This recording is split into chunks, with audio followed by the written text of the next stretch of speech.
Hi, Miguel Martinez Juarez here.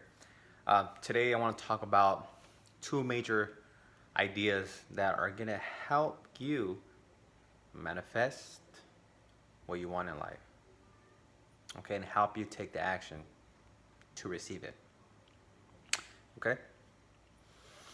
Now, the one thing I want to share with you is the idea that your mind, I go like this mind because we need an idea, right? But mind is everywhere. Mind is everywhere. Um, Mind is a divine operation, okay?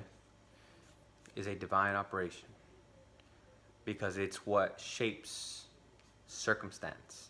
It's what creates things into our physical world. Um, you may or may not know much of the science behind mind and the studies of mind, both modern and ancient. But that's why you're here. Okay, I want to teach you this. Now, I want to go over a phrase that Genevieve Behrend wrote in her book, Your Invisible Power. Okay, and her book is on uh, her understanding of Thomas Troward's teachings. Okay, mental science teachings.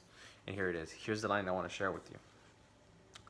Okay, the power which creates the mental picture, the originating spirit substance of your picture desire, does not stand out. It projects the substance of itself, which is a solidified counterpart of itself, while it, the power, remains invisible to the physical eye. You call the power spirit, okay, or energy, the intelligence, infinite intelligence, God, okay, the power, okay, the law. You can use different words. You can't see this. You can't see it. But this is the power that projects your thought, okay? Here's the sentence before that, which is really good. It said, she writes, Genevieve writes,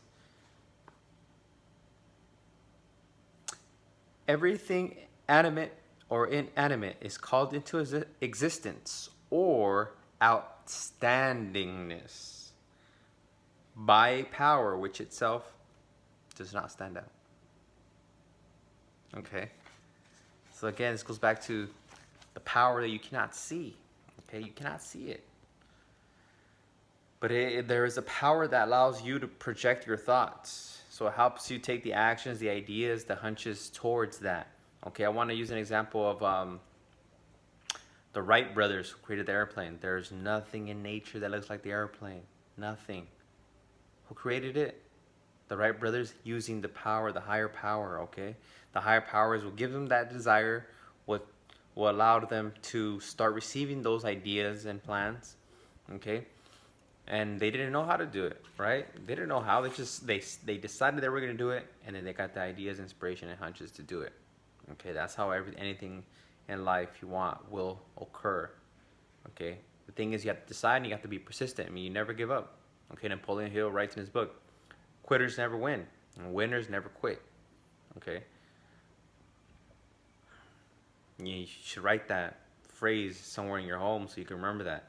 I have that phrase next to my light switch. So every night before I switch off the lights, that's one of the last things that I see. Okay, other than my visualization. Okay, what else? What else? Okay, so that phrase. Those two phrases go back to explaining that your mind is a divine operation. Okay, because it will create. It will create, and that's how it works. Quantum physics is just starting to show us this, that whatever we focus on, we start attracting energy towards it. If we look in a certain direction, atoms will start going that direction. Okay, and if we're not looking at an atom is a wave, it's a frequency. It's a frequency. But we look at it, boop, turns into an atom. Okay? So what does it tell you? This could lead to a lot of speculation, like meaning that, are we looking at actually real? Or is it our consciousness, our thinking of it, that makes it real? So what's actually real, the physical, or is it our mind? Now Wallace Waddles tells us it is our mind that's what's real. Wallace Waddles in Think and Grow Rich, in The Science of Getting Rich. Okay, I'm inclined to believe Wallace Waddles. Okay, and quantum physics is starting to create those texts. Now, the second phrase I want to talk about. Okay, I think I had three phrases, but the second one it's similar to the one I shared. It's more of a, I think it's more, you can understand it better. Okay, cool. The second phrase it would have been a little harder for you to understand. You really need to be a student of this to understand the second one that I wanted to share. Okay, so I'm gonna go on to the third one, and this is a whole new concept, and it's on the action. Okay, now you're like, okay, I know that my mind creates. How do I use this? And Troward tells us, and Genevieve tells us how she used it. Okay, she writes. Troward writes. So it's gonna be a little while. Listen. To get good results, we must properly understand our relation to the great impersonal power we are using. It is intelligent, and we are intelligent. And the two intelligences must cooperate. We must not fly in the face of the law, expecting it to do for us what it can only do through us. And we must therefore use our intelligence with the knowledge that it is acting as an instrument of a greater intelligence.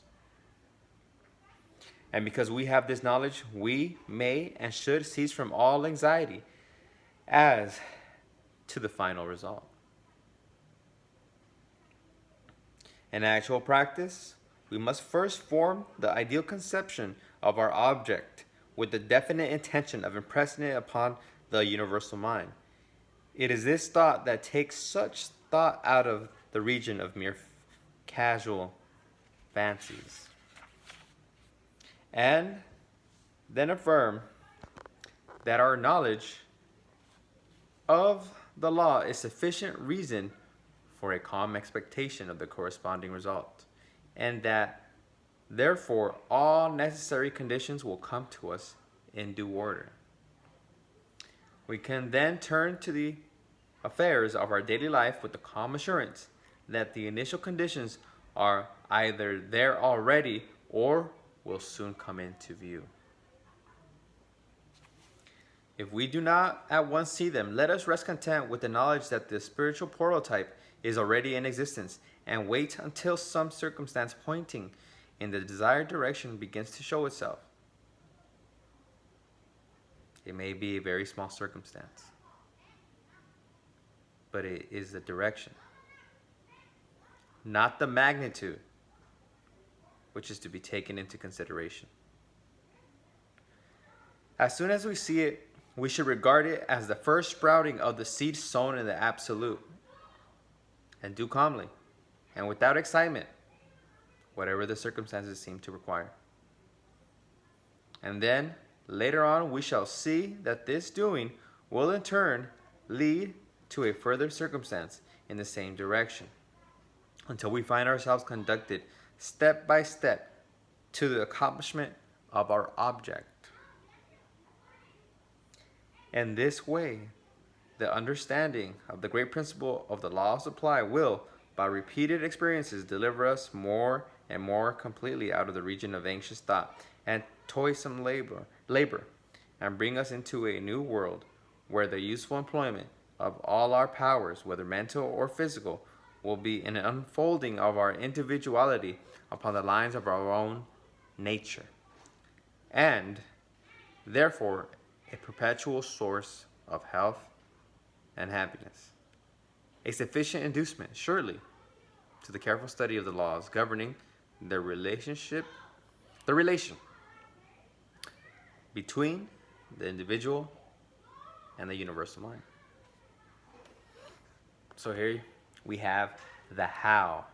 We must be aware of our surroundings, looking for the first sprouting of our object, right? If there's something that's related to your goal, go towards that goal. For example, if your goal is to buy a certain car and then you see an advertisement saying you can win this certain car, you're gonna say, "Oh no, I'm not. I can't do it." That's something that you want, so you should do the raffle. You may get it, you may not, but the you stepping forward shows the universe, tells the universe that you want it, and then another sign will come up. Maybe you'll get a letter or an email saying, "Hey, you're one of the top 5 who will win," right? And you have to be rest assured that that goal is already yours. The spiritual prototype is already yours. All the physical is just a projection of what's being impressed in the subconscious mind, or the absolute. Okay, the absolute mind, the subjective mind. Okay, the non-visible. That's where thoughts are impressed. Okay, the non-visible. Your mind is non-visible. You're impressing it in the non-visible. You're impressing your idea into the non-visible, to your subconscious mind, and eventually becomes physical expression. Okay, but you have to take the action. You have to be aware. You have to have that faith that is going to come. Okay, and step by step, you'll be moving toward that. Step by step. Okay, take away all the anxiety and the toilsome. Okay, toilsome labor. Rest assured, as long as you're moving forward, taking the actions that are required, that are leading you towards your goal, you're gonna receive it. You're gonna get there. Okay. Now, I hope you like this one. This one is on 2 things to understand and apply to manifest anything you want in life. I hope you like this one. Thank you.